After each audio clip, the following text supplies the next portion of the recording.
Pues me gustaría empezar con nuestro primer panelista, que es Albatros Parra.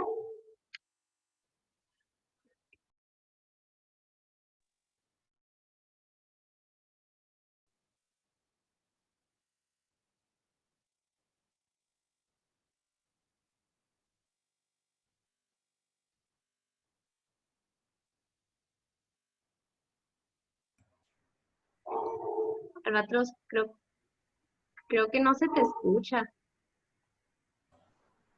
No se le escucha, compañero Albatros. Ajá, ¿Ya se me escucha? ya. Ya, Ujú. perfecto. Bueno, volvemos. Este, bueno, como les decía, me llamo Albatros Esparra.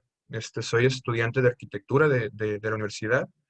Soy de cuarto semestre, tengo 20 años. Y pues soy integrante del movimiento, La Voz de los Estudiantes. Y supongo que se preguntarán, pues, ¿qué hace un arquitecto aquí hablando de historia, no? Bueno, pues, les explico así brevemente. Este, arquitectura tenemos que tener un contexto histórico para entender más o menos qué es lo que vamos a hacer en términos de propuestas y eso es más o menos como un resumen de por qué me interesa mucho la historia. Y bueno, les voy a hacer una pequeña introducción acerca del tema, y por qué es importante que se esté discutiendo. Bueno, los movimientos estudiantiles han servido enormemente, a lo largo de los años como representación de diferentes. ¿A qué me refiero con esto? Pues, por ejemplo, hay muchos derechos civiles que se han ganado, gracias a los movimientos estudiantiles, como pueden ser derechos de la libertad de expresión, derechos a la, pues a la expresión de inconformidad. Eso es algo que se ha ido ganando con el tiempo y ha costado mucho tiempo y muchas vidas incluso. Eso es algo muy importante de los movimientos estudiantiles y diferentes efectos que se pueden ver claramente a día de hoy.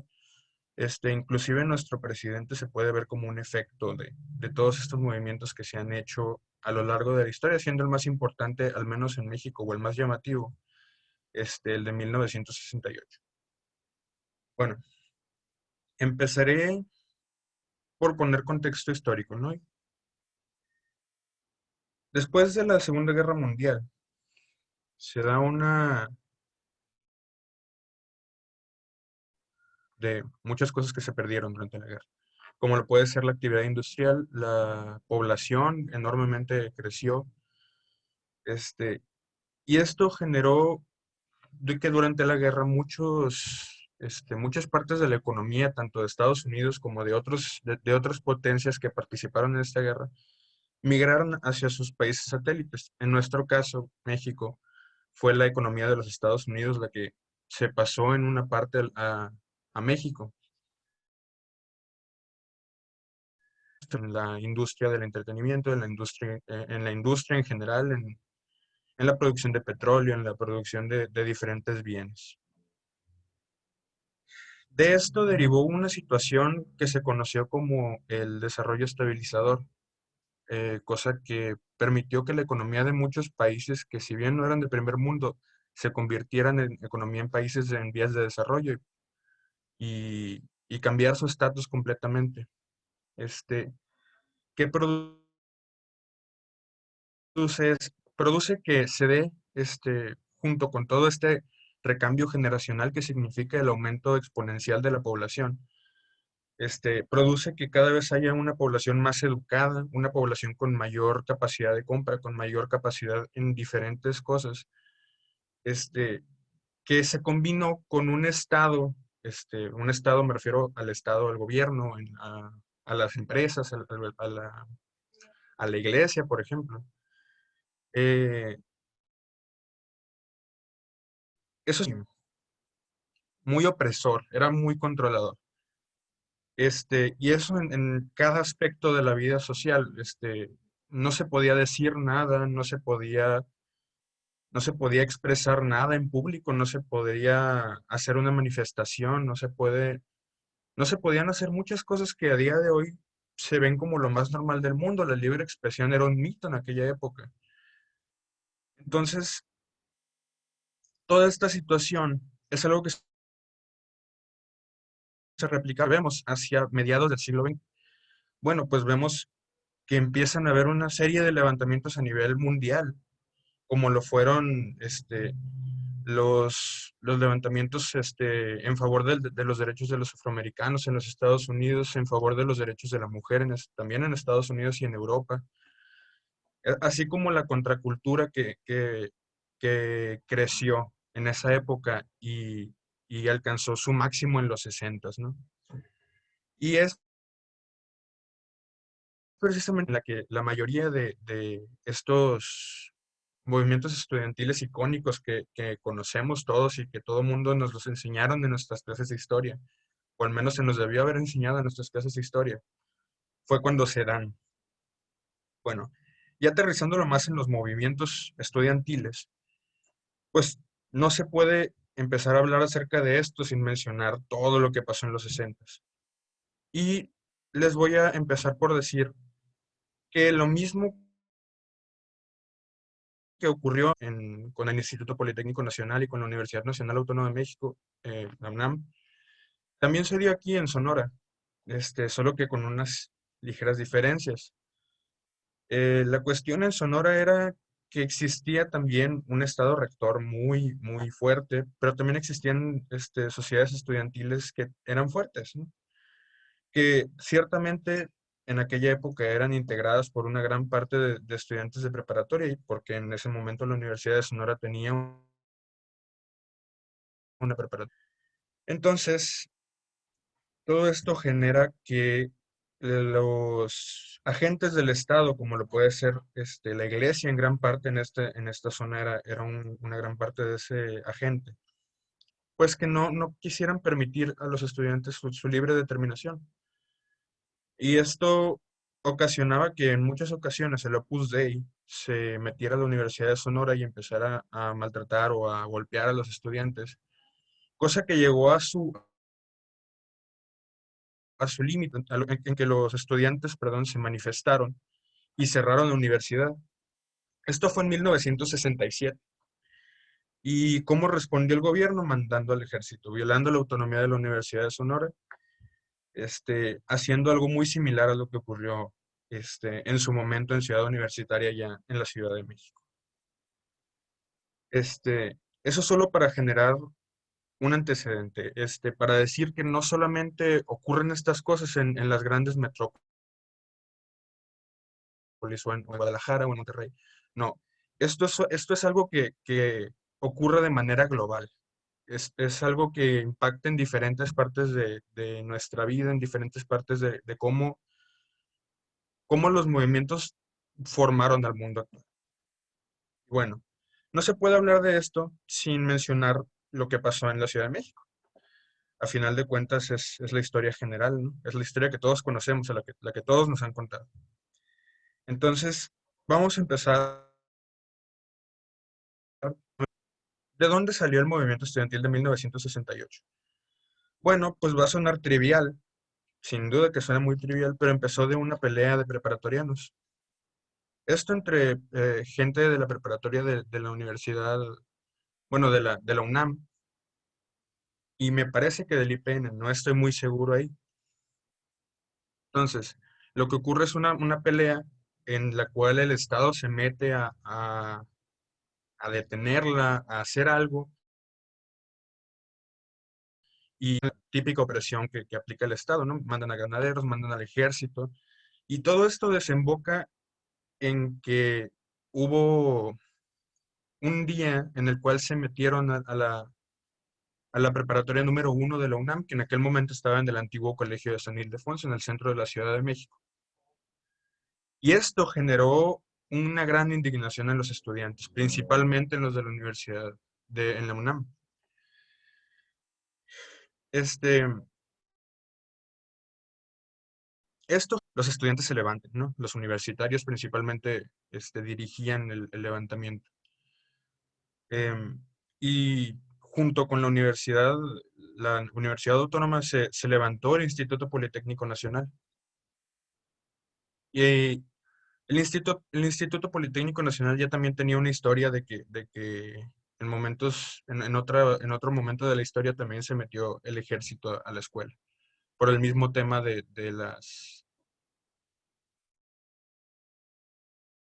pero bueno, ¿qué es lo que hace principalmente el Instituto Politécnico Nacional en todo esto? Bueno, pues hay una gran estampa del movimiento de 1968 donde se ven los camiones del Politécnico llenos de consignas, llenos de quejas de los estudiantes, llenos pues sí, consignas a final de cuentas, que se ven rondando por la Ciudad de México, que se ven en las manifestaciones, que se ven en diferentes espacios, haciendo presencia, básicamente, ¿no?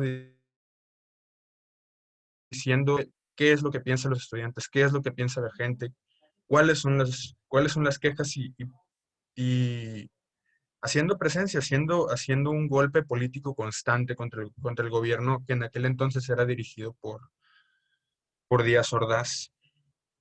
Este, y todo sigue moviéndose de esa manera a lo largo de 1968, hasta que el 13 de septiembre de aquel año, ocurre diferentes campañas que venía haciendo el gobierno en contra de este movimiento. Ocurre la Marcha del Silencio. ¿Qué fue la Marcha del Silencio? Bueno, pues como su nombre lo indica, es una marcha en la cual nadie habló. Solo, solo se escuchaban los pasos, solo se caminaba hasta que llegaron al Zócalo y entonces todo explotó en quejas y en consignas. Después, días después, el 22 de agosto, ocurre otra marcha, esta vez consignas gritando con mantas, con lo típico de una marcha de este estilo. Solo que esta es diferente, es particularmente diferente, porque los estudiantes deciden quedarse en el Zócalo. En diferentes crónicas de lo que pasó he leído que fue una decisión que se tomó ahí, en ese momento. Decidieron que en ese momento era bueno quedarse. Y decían que se iban a quedar ahí hasta la inauguración de las Olimpiadas, me parece. Entonces, es particularmente diferente esto. Bueno, a uno de los estudiantes, no está claro a quién, se le ocurrió que sería buena idea bajar la bandera de México del Zócalo, ¿no? La bandera monumental. Y pusieron una bandera de huelga, una bandera rojinegra, todos la conocerán, cosa que insultó profundamente, ¿no? a las susceptibilidades conservadoras de aquella época. Entonces, lo que se cuenta es que del Palacio Nacional que está ahí enfrente, empiezan a anunciar que si no se van a sacarlos por la fuerza. Se anuncia una, dos, y en la última ocasión se les avisa por última ocasión, aproximadamente unos 10 minutos antes de que todo ocurra, se les va a sacar por la fuerza. Si no se van, se les va a sacar por la fuerza. Y nadie se la creía. Nadie pensaba que el ejército iba a llegar a ese nivel o que el gobierno iba a llegar a ese nivel. Entonces lo que pasa es que de la puerta mariana del Nacional empiezan a salir tanquetas, las cuales pues van como si fueran a atacar, atacando a los estudiantes, atacando a todos los manifestantes. Este, y no se tiene claro si murió gente en aquella época. Más probable es que se haya muerto y se haya encubierto toda la situación. Pero esto enciende más a los estudiantes. Esto fue como un catalizador para el movimiento. Entonces, continúa todo, continúa el asunto hasta el 2 de octubre. El 2 de octubre, lo que he leído es que se supone que se iba a hacer una concentración en Tlatelolco, en una zona de la Ciudad de México, cerca del centro histórico. Y se iban a lanzar consignas, se iba a hacer una asamblea del Consejo Nacional de Huelga y iba a ser algo realmente no tan importante, ¿no? Solo iba a ser una concentración en una zona. Pero es algo que, y para esto se creó un grupo de choque del gobierno federal, que después se supo que se conocían como el Batallón Olimpia. Este Batallón Olimpia se dice que era una parte del Servicio Mayor Presidencial, o sea, militares de élite. Entonces, su distintivo era un guante blanco. Este, lo que se dice es que estaba ocurriendo la asamblea, se estaban diciendo las consignas, de hecho, no se terminaba la orden del día, cuando a las 6:20 se ve caer, se ven caer unas bengalas verdes del cielo, bien cayendo de un helicóptero, y empieza una balacera. Entonces, lo que se dice es que los militares que estaban cuidando la zona en realidad no sabían de que iba a haber una balacera o de que iba a haber un ataque. Y se dice también que los que estaban disparando eran integrantes de este batallón que les menciono, el Batallón Olimpia. Entonces, ellos empiezan a disparar en los militares. Se dice que se entiende que son los estudiantes los que están atacando y entonces los militares atacan. Otros militares se dan cuenta, los mandos son un desastre, no se sabe qué están haciendo, unos disparan contra el edificio, unos disparan contra los jóvenes. El hecho es que se tiene un estimado de que aproximadamente 300 personas murieron ese día. Y eso sentó un precedente extraordinario para los movimientos en México. Bueno, pues, porque en un país como México, o al menos ese es el análisis que yo hago, en un país como México, la educación se ve como una luz de esperanza por la pobreza, por la desigualdad, por todas las situaciones que tenemos en este país, lamentablemente. Entonces esto particularmente enciende a la gente. Matar a los estudiantes es como matar la esperanza, así lo veo yo. Entonces, pues esto ocurre, atrapan a los líderes, ellos estaban en el edificio, los detienen, los llevan algunos a Lecumberri, algunos a unas cárceles de mujeres, creo. Mucha gente es asesinada después de la matanza. Dicen que se escucharon balazos hasta el día siguiente y otros dicen que hasta semanas después de la matanza, este, siguen habiendo balaceras, siguen habiendo encontronazos contra los estudiantes, hasta que se disuelve el Consejo Nacional de Huelga y se libera a la universidad en Ciudad Universitaria. Y eso fue un punto de quiebre para la sociedad mexicana. ¿Por qué? Porque el gobierno independientemente nunca aceptó que fue parte del complot para asesinar a los estudiantes. Los estudiantes nunca aceptaron la historia que decía el gobierno, que el gobierno decía que los estudiantes habían sido, que los estudiantes traían armas, que los estudiantes, este, y eso fue una historia que nunca se aceptó. Bueno, para ya dejar este tema de 1968, pues nada más cabe decir que siempre hubo una campaña en contra de estos estudiantes. ¿Por qué? Porque el gobierno no le convenía ni le conviene que los estudiantes se organicen, porque a final de cuentas tienen mucho poder. Somos muchos en contra de ellos. Pasando hacia otra historia de las movilizaciones, porque el tiempo premia. Pues avancemos ya al siglo XXI. Y es otro caso lamentable y es un caso que ha sido emblemático para este país en los últimos 10, 20 años. No se ha olvidado ese tema. Y es el tema de la masacre, bueno, no la masacre, sino el asesinato de los 43 de Ayotzinapa, o la desaparición de los de Ayotzinapa, que fue una masacre o que fue un asesinato. Este, Esto nos indica que el gobierno no cambió, ¿no? No cambió en todo este tiempo, no había cambiado hasta ese momento. Y continúan viendo, o continuaban viendo a los estudiantes como una amenaza fehaciente al orden público, ¿no? Entonces, los dejo con una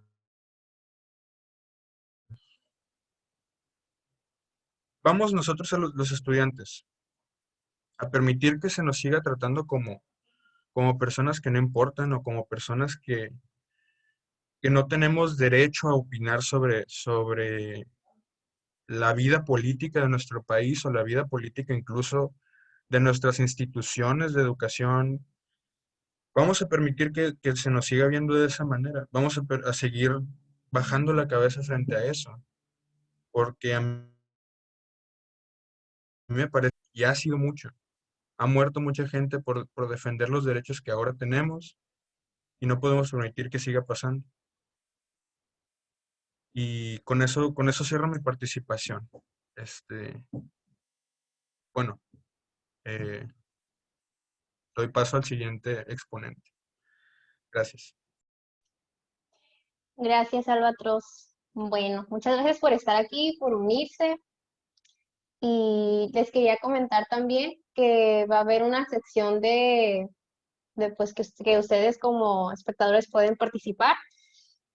Así que pasamos con el siguiente panelista, que es Hugo Iván Posada Estrada. Buenas tardes, ¿se me escucha? Sí. Ok, pues muy buenas tardes a todos, compañeros, panelistas y a los organizadores del foro, ¿no? Pues primero que nada, pues quiero darles las gracias a la Asociación Estudiantil, La Voz del Estudiante, por la invitación y por hacer este foro, pues es un tema muy importante, ¿no? Pues yo en mi pequeño lapso de tiempo les quiero hablar sobre algunos movimientos estudiantiles, pues que han surgido en otras naciones, ¿no? Intentaré comentarles las causas y consecuencias pues, de estos movimientos y pues iba a empezar primero con el Mayo francés que inició en el 68, para empezar cronológicamente, pero como me enteré hoy que es el Año Nuevo Chino, de hecho, feliz año para todos, voy a empezar primero con la protesta de la plaza de Tiananmen. Bien, la protesta de la plaza, o también pues la conocen como la masacre de Tiananmen, se realizó en el año de 1989. Eh, Exactamente eh, fue de, disculpen, fue de abril, ya, del 15 de abril al 4 de junio. Pues estas pequeñas manifestaciones se realizaron a la muerte del líder del secretario del Partido Comunista Chino, Hu Jintao, pues quien era el secretario, ¿no?, del Partido Comunista Chino en ese entonces. La muerte que llevó a cabo estas manifestaciones fueron gracias a que él era lo consideran como un partidario liberal, ¿no? De la misma Partido Comunista, lo cual pues no se veía muy bien visto en ese entonces y pues creo que ahora tampoco se ve bien visto. Y traía varias, pues no reformas en sí, pero sí ideales en el cual podían ayudar a los estudiantes y intelectuales con ideas más de libre expresión, vaya. Sin embargo, su muerte trajo pues algunas consecuencias como la poca reciprocidad que tuvo.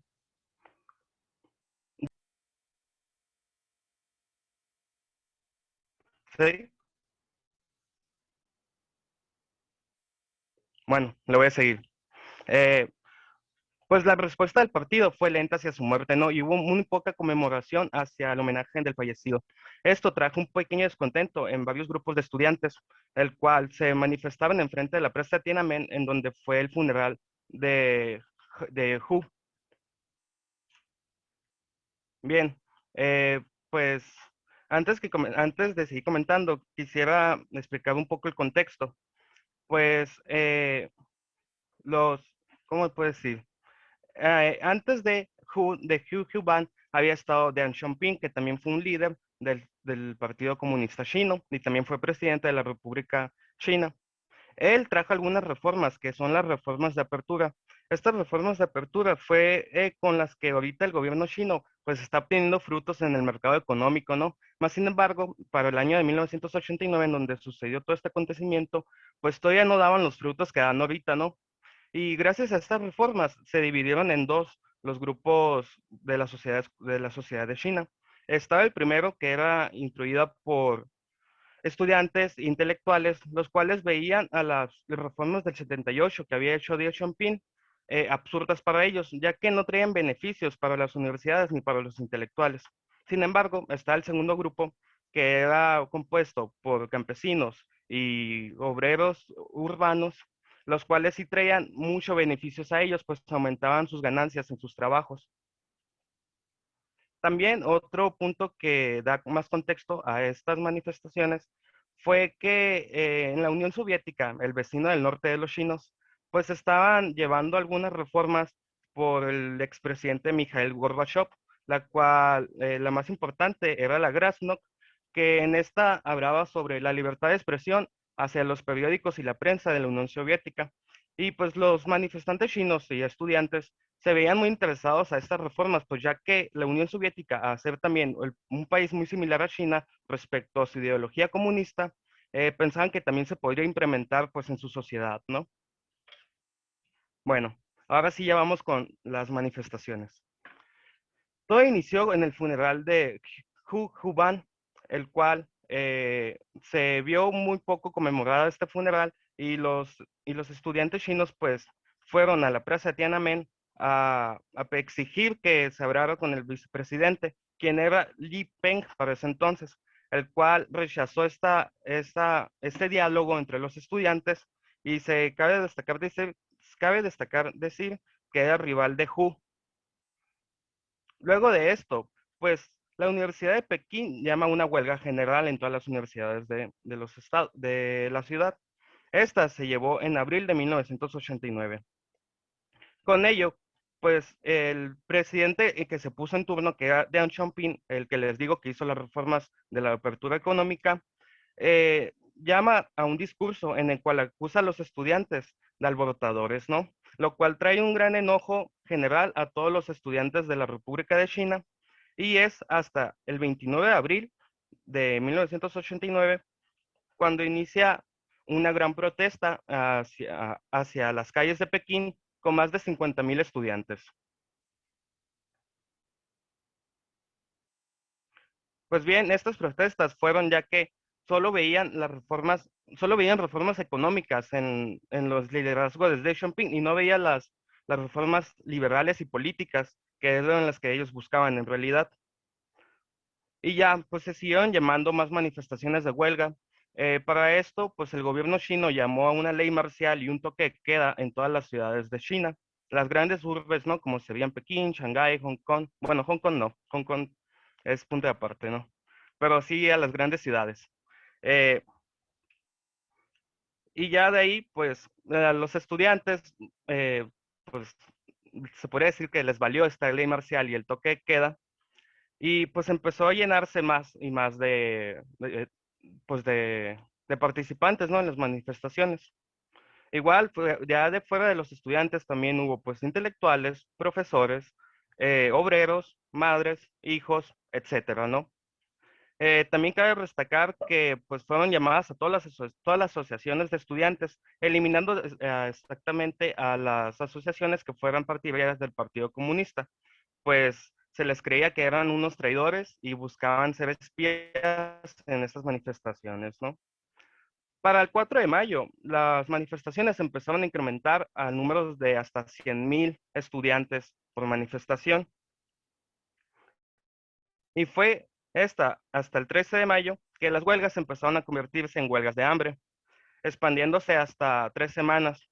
También hay un pequeño mito que dice que muchos estudiantes murieron de hambre por estas mismas huelgas. Lo más probable es que sea que sí, pero pues se dice mito, ya que el gobierno chino obviamente lo quiere ocultar. Y finalmente, pues no sé si ustedes han visto la foto de un señor chino solitario enfrente de 3 tanques chinos en la plaza de Tiananmen. Pues a este sujeto se le hizo esta foto que se hizo icónica, ¿no? Gracias al evento. Y no se conoce la identidad del individuo y tampoco qué fue lo que pasó después con él. Pues esto llamó, eh, ¿cómo se puede decir? Llamó a toda la población, ¿no?, a ver este evento que estaba sucediendo en China, ya que China, pues para el siglo XX, todavía era un estado que que se guardaba mucho en sí mismo. Y finalmente fue hasta el 4 de junio en donde el gobierno chino decidió actuar con violencia hacia estas manifestaciones y acabarlas con la represión, ¿no? Se llamó a 2.000 soldados chinos, por lo que tengo entendido, pues que pudieran disuadir y desplazar a todos los estudiantes, ¿no? Lamentablemente, pues se cuenta que no hay cifras exactas de las muertes, pero se llega a decir que son entre 2.000 y 5.000 personas fallecidas, ¿no? Igual en soldados se hablan que son como unos 200 fallecidos. Sin embargo, el gobierno chino no acepta ninguna muerte, ¿no? Dice que no, que nadie murió. También suena muy similar lo que pasó contra Tlatelolco, ¿no? Y, en fin, así fue como acabó lamentablemente la protesta y masacre de Tiananmen. Y bueno, y ahora quiero comentar la siguiente. Para los años de 1960, como ya comentó el panelista Albatros, pues existieron muchos movimientos estudiantiles, ¿no? Y sociales en general. Uno de ellos también que me llama mucho la atención es el Mayo de francés o el Mayo del 68. Este fue un movimiento realizado por estudiantes franceses y también cierto sector de la población de izquierda, ya que veía a la economía capitalista actual como un frenesí para las poblaciones minoritarias, ¿no? O sea, minoritarias me refiero pues a la gente pobre que existía pues en Europa, o que existe más bien. Y con ello, pues, disculpen, y con ello llamaron a un gran sector, a un gran sector de la población de izquierda y a estudiantes también universitarios a levantarse, a manifestarse, ¿no? Vaya, en las calles de Francia. Para esto participaron, como les digo, estudiantes, intelectuales, miembros del Partido Comunista Francés y entre muchas más otras personas. Y bueno, es todo por mi parte. Gracias. Gracias, Hugo. Estuvo muy interesante lo que están diciendo. Pues ahora vamos a continuar con la compañera, la maestra Leticia Burgos Ochoa.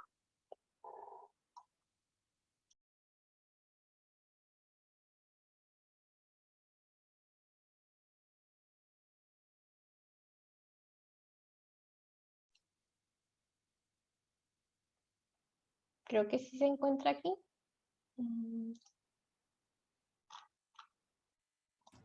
Sí, sí, está conectada. Maestra Leti, si gusta prender su micrófono.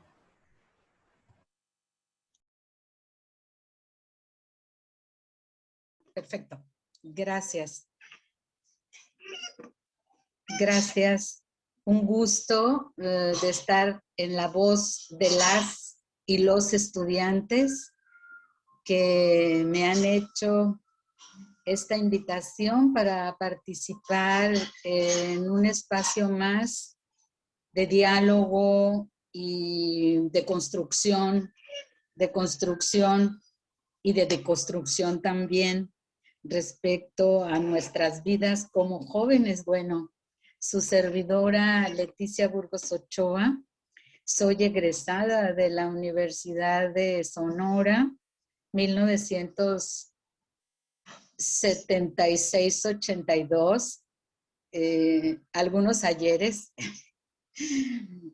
Terminé la carrera, concluí la carrera de Ciencias Químicas, química bióloga en alimentos, y ustedes podrán decir, bueno, ¿y qué nos puede contar de la vida estudiantil? Bueno, decirles que por lo menos tengo 42 años de vida, digo de vida universitaria. El 79 para mí fue un renacer en la Universidad de Sonora, que me tocó participar en el movimiento estudiantil de la primera huelga universitaria estudiantil del país, 1979, que podríamos decir, fue, como bien lo señalan los jóvenes que me antecedieron, un proceso largo por la democratización de las universidades, un parteaguas en el 68, yo diría otro en el 72, y en el caso de la Universidad de Sonora, el 79, con la caída del rectorado de Alfonso Castellanos Idiáquez, que una década tuvo a la universidad en medio de una zozobra permanente por pues su rectorado que trajo consigo, diríamos, un escenario que no es distinto al que se vivió en el país, sino muy parecido. Y voy a señalar por lo menos 4 características: represión, persecución, desaparición y destierro. Podríamos decir que su servidora, siendo del tercer año para entonces, 79, alumna de ciencias químicas, bueno, me vi influenciada de un movimiento pues sumamente importante al interior, como les decía, que tuvo consecuentemente respuestas de represión tremendas.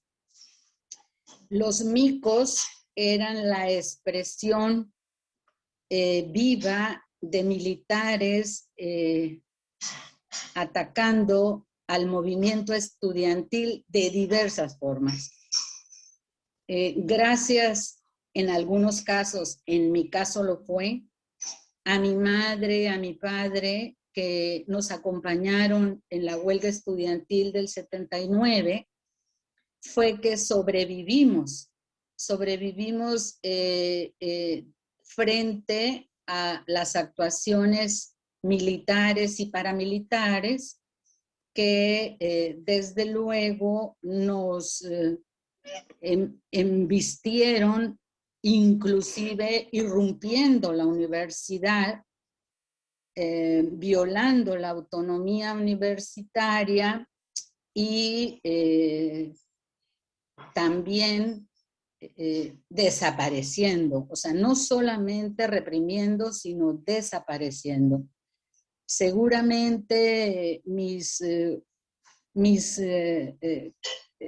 también colegas de aquel tiempo recordarán nombres que a veces tenían que ser nombres distintos al nombre de pila para poder sobrevivir. La represión era de tal tamaño que inclusive había momentos en que no eran personas.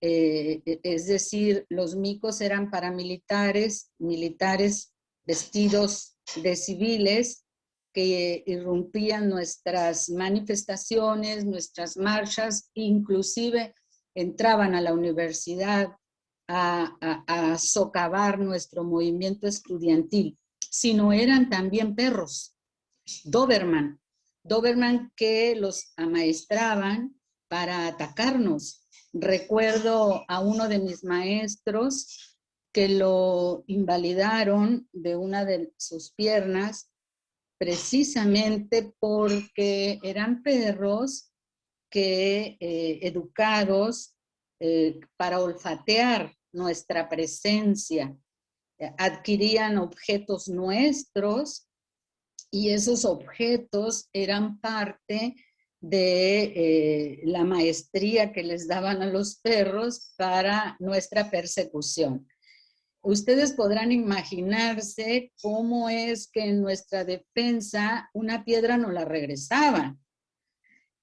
Una piedra que les gusta, pues a veces botellas con agua, botellas con líquidos, nos las regresaban los animales. en la misma magnitud de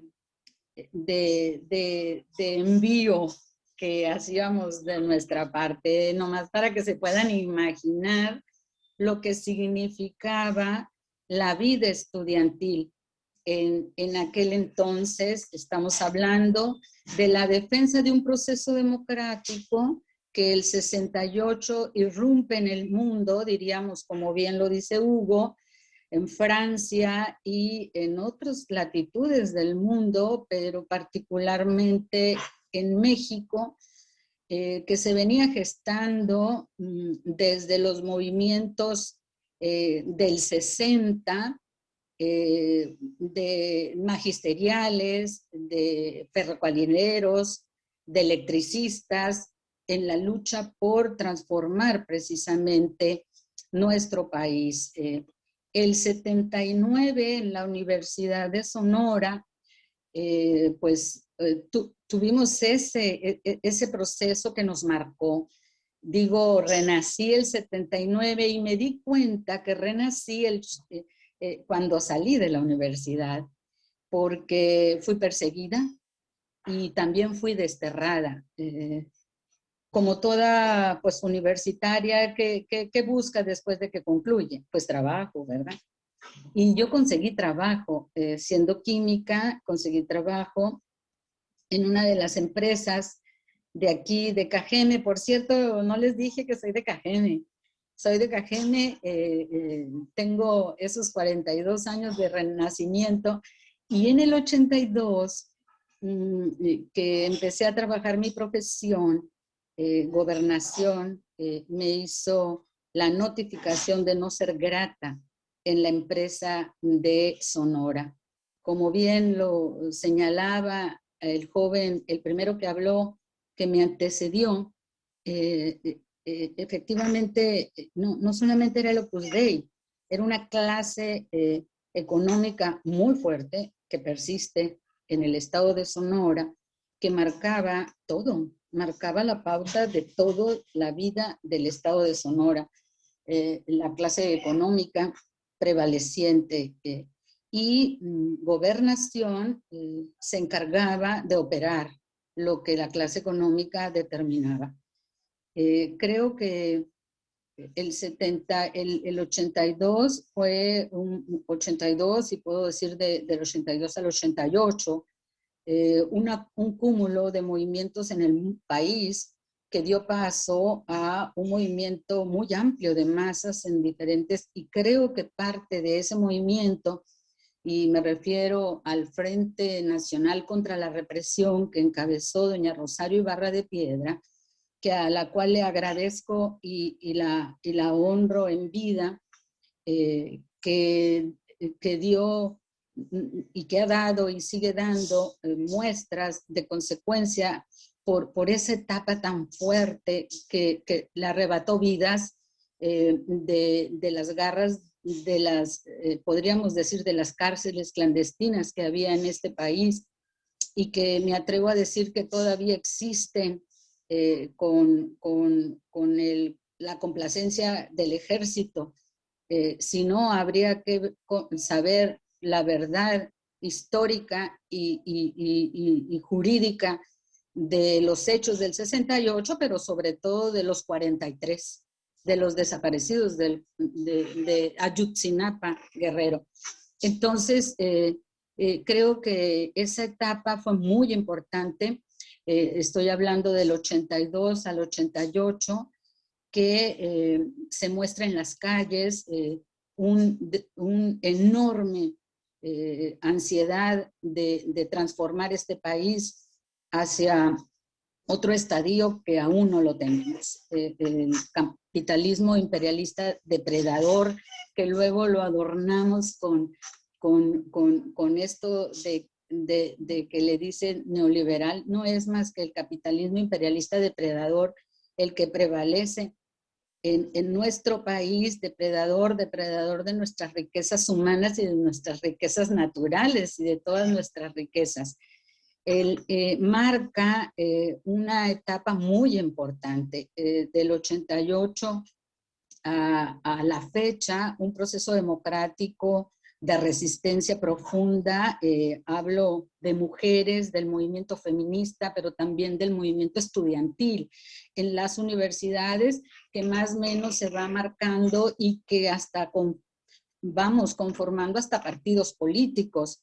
En aquel entonces, bueno, algunos estudiantes y como yo llamaban no votar. Estoy hablando del 79, del 79 al 88, del 88 para adelante, pues llamamos a votar para asumir nuestra ciudadanía plena, aún no teniéndola en estricto como hoy lo tenemos gracias a esas resistencias. Estamos hablando del 2000, del 88, como un momento de cambio también importante por la correlación de fuerzas en el ámbito político que costó muchas vidas. La desaparición política, a diferencia de hoy, de la desaparición de personas, la desaparición política era la característica, maestros, alumnos, que ya no los volvimos a ver, que ya no los volví a ver en mi juventud, después de aquellos, podríamos decir, décadas de desaparición. Y destierro, ¿por qué?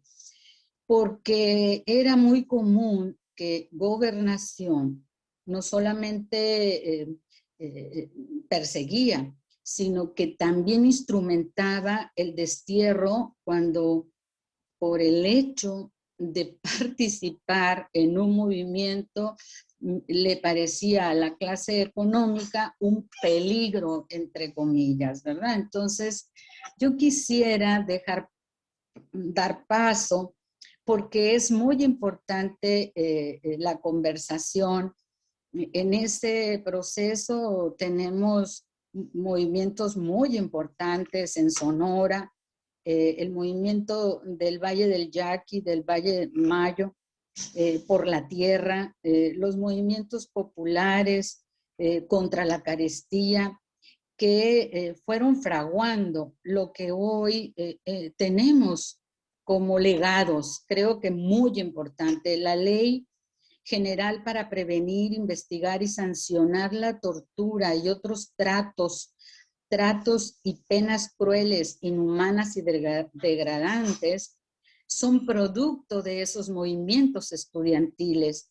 La Ley General en materia de desaparición forzada de personas, de desaparición cometida por particulares y del sistema, y también por particulares y del Sistema Nacional de Búsqueda de Personas, son productos de los movimientos estudiantiles. Creo que yo me siento parte de ese legado, me siento aún a mis 42 años de renacer, me siento como la voz de los estudiantes y las estudiantes de hoy. Así que cuentan conmigo en lo que emprendan y estoy aquí para cualquier pregunta que yo pudiera pues contestar o transmitir en cuanto a mi experiencia en este ámbito. Muchas felicidades de nuevo y estoy a sus órdenes.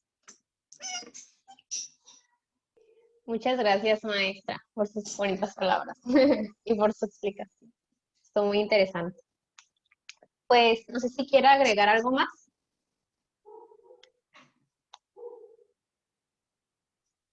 Me parece que no.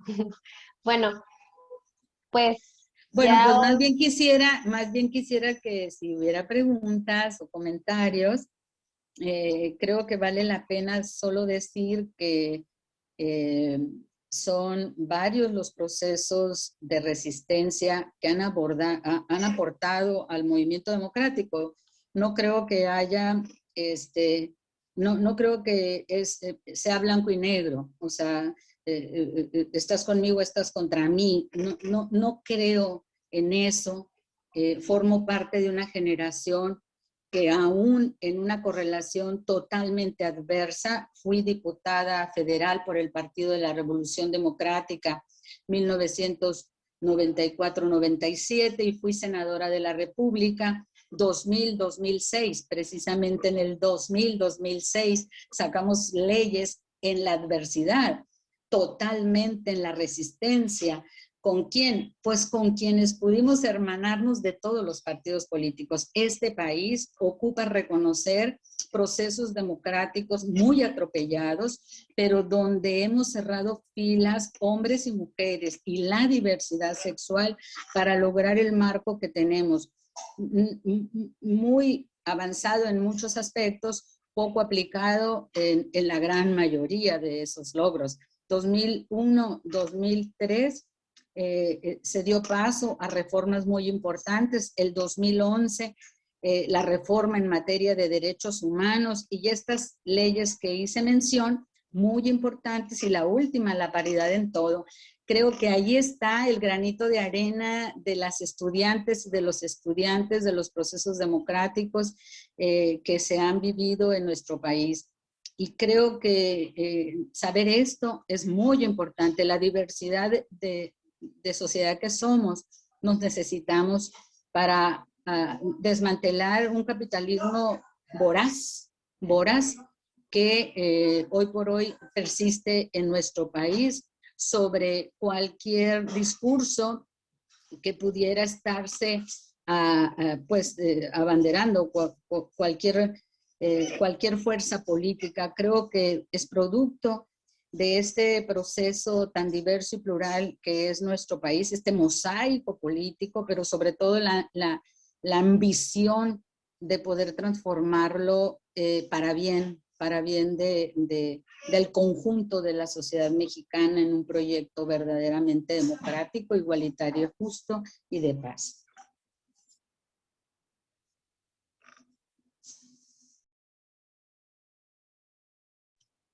Muchas gracias, maestra. Pues a nosotros nos importa, a ver, creo que alguien está levantando la mano. Ah, Karina, adelante.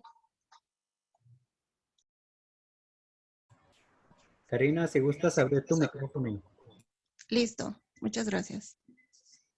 Buenas tardes a todas y a todos.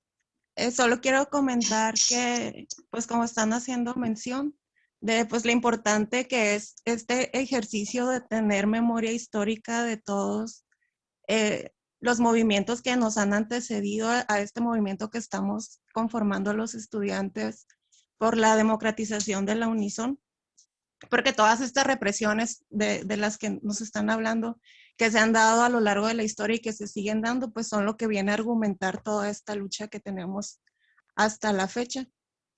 Y en ese sentido, pues mi felicitación a todos los ponentes y pues Leti, toda mi admiración y respeto por toda tu lucha, por toda tu lucha. Y también me gustaría agregar en ese sentido mi reconocimiento a los maestros y las maestras que pues hacen este acto tan transgresor y revolucionario de llevar la educación y de impartir conocimiento fuera y más allá de las aulas, como lo han estado haciendo pues los maestros que nos están apoyando dentro del movimiento, la maestra Maciel, y pues todos los maestros, ¿no? Para no meterse en broncas con hombres. Y agradecerles esta parte que como pues se ha ido viendo, los maestros también son parte fundamental en las luchas y movimientos estudiantiles. Y pues nada, que viva la lucha social.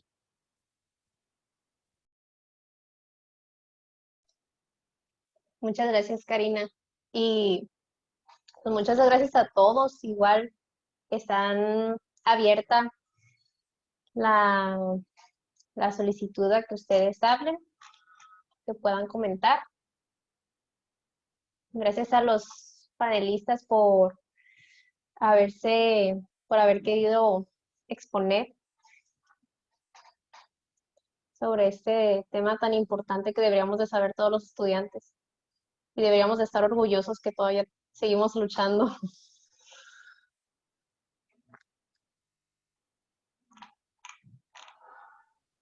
Bueno, ¿puedo comentar algo rápidamente? Con respecto a lo que menciona Karina, me parece estoy totalmente de acuerdo con lo que menciona acerca de tener memoria histórica. ¿Por qué? Porque bien dice aquel dicho, o no sé, no sé qué sea, este, eh, no conocer nuestra historia nos va a llevar a repetirla. Entonces, si estamos actualmente en un momento de coyuntura en el cual es posible trabajar en función de cambiar la situación en la que nos encontramos, pues hay que hacerlo. Y hay que entender cuál es este momento histórico. Y hay que entender que si en este momento nos ponemos a trabajar en función de mejorar las condiciones que tenemos y las condiciones en las que entramos a este mundo político, digamos, hay que hacerlo y hay que trabajar. Y va a ser difícil, siempre es difícil. No hay cosa en la vida que valga la pena que sea fácil, realmente. Es por eso que hemos constituido este movimiento precisamente con la idea de que pues ya chole, ¿no? Como se diría. Ya se acabó el tener que estar aguantando a las administraciones que hacen constantemente lo que les viene en gana, que no toman en consideración qué es lo que necesitamos realmente, qué es lo que buscamos realmente, que muy por el contrario, no solo no son democráticos, sino que nos ven como gente que no tendría por qué influir en cómo se deciden las cosas en la universidad. Eso tiene que cambiar. Y ya fue demasiado de estar en esta situación. Y, y, y también hay que ver qué es todo lo que se ha ganado. Hay que ver o sea, a este movimiento ya no, todo, ya no se nos persigue, no hay perros detrás de nosotros, no está el ejército detrás de nosotros. Entonces tenemos que tomar y ganar más cosas, ganar más terreno en esto, porque no tenemos la batalla ganada y seguimos en un esquema totalmente asimétrico, totalmente opresor en muchos sentidos, que se nos ve como si no existiéramos. Eso es lo que quiero agregar. Y para eso hay que tener memoria histórica.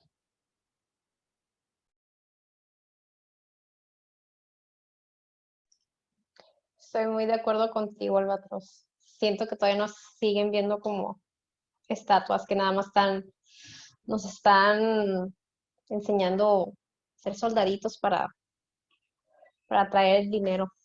Pero, pero bueno. ¿Alguien más que quiera Yo comentar?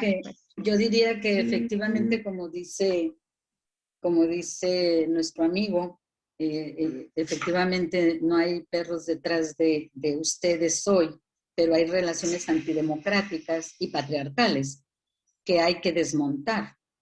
Precisamente el paso que ustedes han dado para respaldar un proceso transparente y democrático para el nombramiento de la titular de la Comisión de Derechos Universitarios es un paso muy importante. No el único, ¿verdad? Porque como sujetas y sujetos sociales al interior de la universidad, unos como maestros, otros como docentes, investigadores, trabajadores y estudiantes, efectivamente lograr que la democracia sea un estilo de vida permanente, le dé sentido y forma a la currícula de cada una de las carreras y de certidumbre a la hora de concluir una carrera. Creo que en un sentido estricto de proyecto universitario y de proyecto de nación, que no resulte como hoy, que salimos de las universidades y pues ya nos contratamos mejor en otros países o nos vamos a otros países porque somos más rentables en otros países que en nuestro propio país. Por decirlo de alguna manera, datos de las mismas instituciones nos hablan de que hasta en el mismo estado tenemos que salir del estado para podernos emplear, porque ni siquiera en el estado mismo hay una visión una visión de lo que significa tener un capital humano formado, un capital humano de la calidad que la Unison y las universidades de la entidad están generando. Entonces, sí ocupamos que el protagonismo estudiantil sea cada vez mayor, porque nadie nos va a abrir las puertas, nadie abre las puertas a nadie. El ejercicio de los derechos es de todos los días, es de cada instante, como sujetas y sujetos de transformación de este país, quienes están pensando en una política verdaderamente democrática es esta interacción, ¿verdad? Esta interacción que ustedes están generando a través, por ejemplo, de estos eventos. Por eso yo felicito mucho que hayamos ido juntas a respaldar a la doctora María Auxiliadora Moreno para que ocupe el cargo de esta comisión, la Comisión de Derechos Universitarios de la Unison. Creo que es un buen tino que había que fortalecer, ¿eh? Nosotras somos una red a nivel nacional, estatal y municipal, la Red Feminista Sonorense, que se articula con la agenda internacional, la agenda política feminista, y ahí estamos, empujándola, y ustedes en nosotras tienen una aliada, que es la red, ¿verdad? Y que son todas las organizaciones que pues estamos aglutinadas en torno a la defensa de los derechos, todas unidas por los derechos, todas las unidas por la defensa y todas unidas por lo logrado.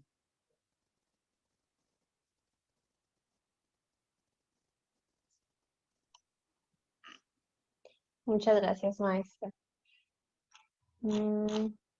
¿Alguien más que quiera comentar? Todavía hay tiempo. Pueden comentar lo que ustedes quieran. Pueden agregar también.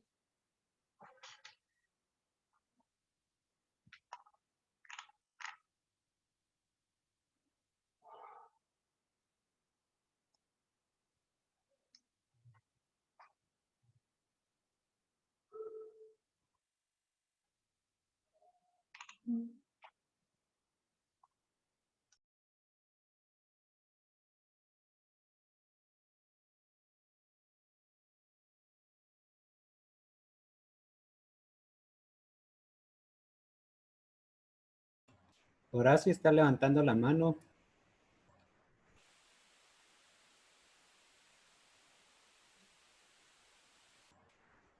Ya le habilitamos el micrófono. Sí. Listo. De hecho, sí, era una pregunta para la maestra. Maestra, ahorita que mencionó de estructuras patriarcales que hay que desmontar, como nada más así por curiosidad, ¿puede mencionar algunos ejemplos? Es que, bueno, no sé, como que nada más para, más o menos como que poner una imagen ahí. Claro, claro que sí, con muchísimo gusto. Bueno, en primer lugar tenemos una estructura en la cual, en términos de las universidades, dista mucho del ejercicio pleno de los derechos, como ustedes lo señalan, estudiantiles, en la toma de decisiones. La participación de la toma de decisiones, tanto curriculares, como decisiones que tienen que ver con la vida universitaria, no está plenamente garantizada. Por eso ponía el ejemplo de la Comisión de Derechos Universitarios, porque precisamente un flagelo que en las universidades golpea y ha golpeado mucho y ha cobrado vidas es el acoso y el hostigamiento sexual. En la medida en que todo lo logrado en materia de derechos esté garantizado para hombres, mujeres y la diversidad sexual, la universidad misma va a tener una realización plena. En tanto esto no suceda, ¿no? Hablamos de relaciones antidemocráticas, mientras la participación no esté plenamente garantizada para los estudiantes opinen y decidan sobre el destino de la universidad, pues vamos a tener el retraso que tenemos. 2009 fue muy importante en las instituciones de educación superior emprender el programa para la igualdad de género. Sin embargo, ustedes tienen un retraso, y hablo de la Universidad de Sonora, de alrededor, estamos hablando 2009 al 2021, 11 años, 12 años de un retraso que tiene que ver con que nuestras currículas universitarias estén repensadas, revaloradas en relaciones de género, desde la mirada y de la perspectiva de género, que atienda las desigualdades prevalecientes para el acceso, la permanencia y lo que serían las oportunidades cuando estudiantiles cuando concluyen de ser egresados, entonces, de la universidad. Entonces, tenemos un proceso, y lo digo porque no está garantizado, porque cuando iniciamos, en realidad no hay garantías plenas de nuestra permanencia. Resulta que hoy tenemos un acceso casi igualitario, pero en la permanencia no. Se declinan la universidad más hombres que mujeres, y hay estudios específicos. Entonces, la universidad requiere transitar en relaciones relaciones igualitarias desde la perspectiva de género, tanto para el acceso como para la permanencia, como para la orientación de las currículas de las universidades, de cada una de las carreras. Y eso apenas está en pañales. Por eso les decía que hay 11 años, 12, en algunas ni siquiera empieza. Es decir, no hay la Comisión de Derechos Universitarios, por ejemplo, en Nixon, no existen. Estas figuras tienen un retraso mayor, ¿no? En el caso de la universidad, hay instrumentos que se han generado aún insuficientes, y creo que eso es a lo que me refería. Y en relación a todo lo que hay que remontar en materia de violencia, desde luego al interior de las mismas universidades, ¿no? Para enfrentar la violencia feminicida, la violencia discriminatoria, a la diversidad sexual que prevalece, que vive dentro de nuestra sociedad, y que hoy por hoy tienen plenos derechos como todas y todos nosotros.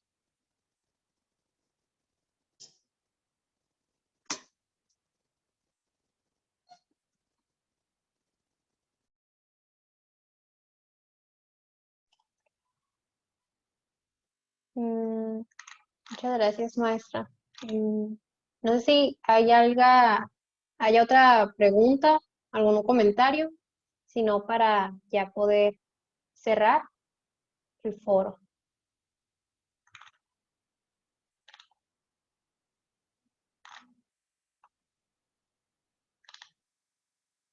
Ahora, si tienes alguna otra pregunta. Sí, me llamó la atención ahorita que la maestra mencionó el 2009 y me da curiosidad, ¿cómo era, pues, ya ve, cuál era la sensación de ese entonces en términos de feminismo, de estas luchas sociales? O sea, ¿cuál era la visión? Hemos avanzado, ya ve que ya es una década. ¿Usted cómo juzgaría que era esa juventud del 2009 con relación a estos temas?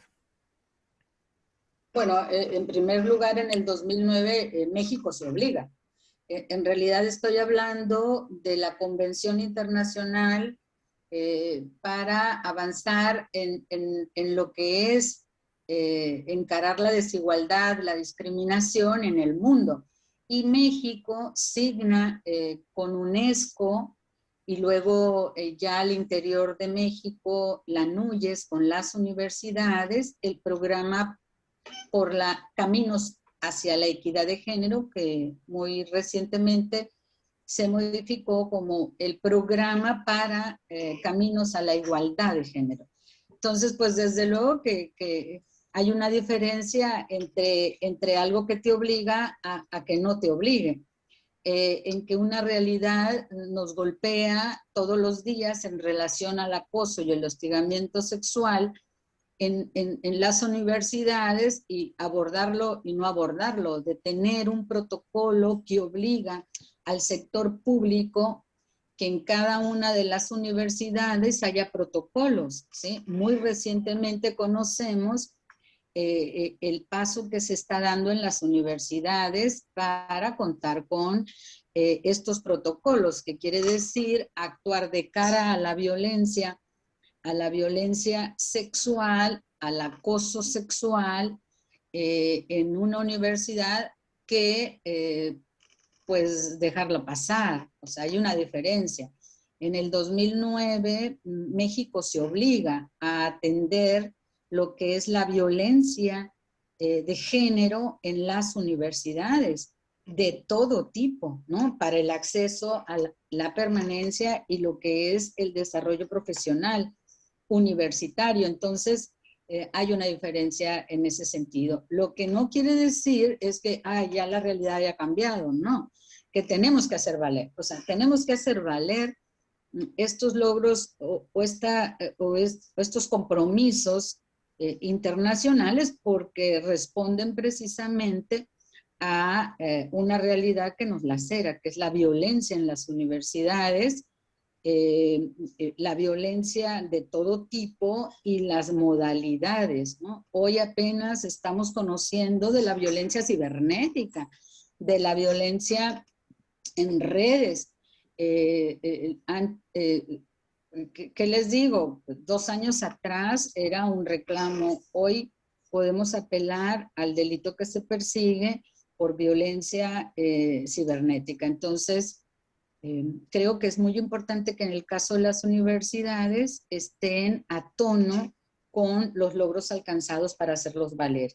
Y ahí es donde me refiero, ¿verdad? Que la agenda de política feminista que enarbolamos defiende el ejercicio de los derechos plenos de los estudiantes, de las estudiantes y de la diversidad que forma la sociedad estudiantil de todas las universidades, particularmente la UNISO.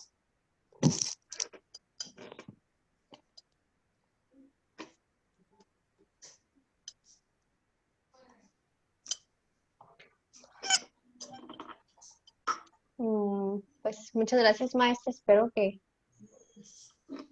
bueno, ya no veo que alguien más tenga alguna duda o algún comentario. Entonces creo que ya podemos cerrar el foro. Quiero agradecer a todos los panelistas, pues que expusieron de una manera muy interesante. Estuvo muy interesante el foro. Muchas gracias por darse su tiempo y venir a compartir sus conocimientos. También a ustedes, los espectadores que se quedaron aquí, muchas gracias por quedarse hasta el final. Y esperemos pues volverlos a ver en otro foro, en la segunda parte de este foro. Bueno, muchas gracias y igual, que tengan bonita tarde. Gracias a ustedes y muchas felicidades. Gracias. Muchas gracias a maestra. ustedes igualmente. Muchas gracias, adiós. Que tengan bonito día a todos. Muchas Igual. gracias a todos. Que tengan bonito día. Cuídense. Igualmente. Buen día a todos.